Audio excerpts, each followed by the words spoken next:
These rockets do not come fully assembled. When the pieces arrive here by boat, by barge, by train, by car, we're then in charge of the transportation of how it gets from point A to point B.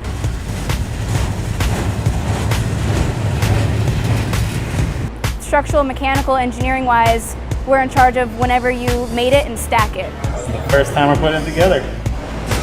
Ready to do it. Let's put her up. It's a system that uses solid rocket motors, so I'm expecting to feel that roar and trembling in my chest, just like shuttle, but actually bigger solid rocket motors, in that we have one more segment. This is my second time around. I was shuttle, so this is pretty cool. See it happen once again. Everybody's professional, and when it comes time for everybody to come together, everybody knows what they're doing.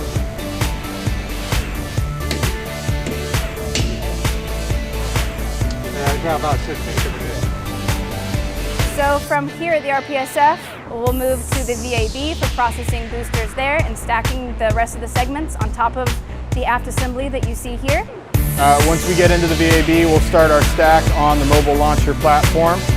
And I can't wait till we get over to the VAB, so that means we're one step closer to our goal, and that's to get boots on the moon and Mars and beyond. We're explorers, baby. I'm totally excited. So I don't know if you can feel it, but it's all in here. So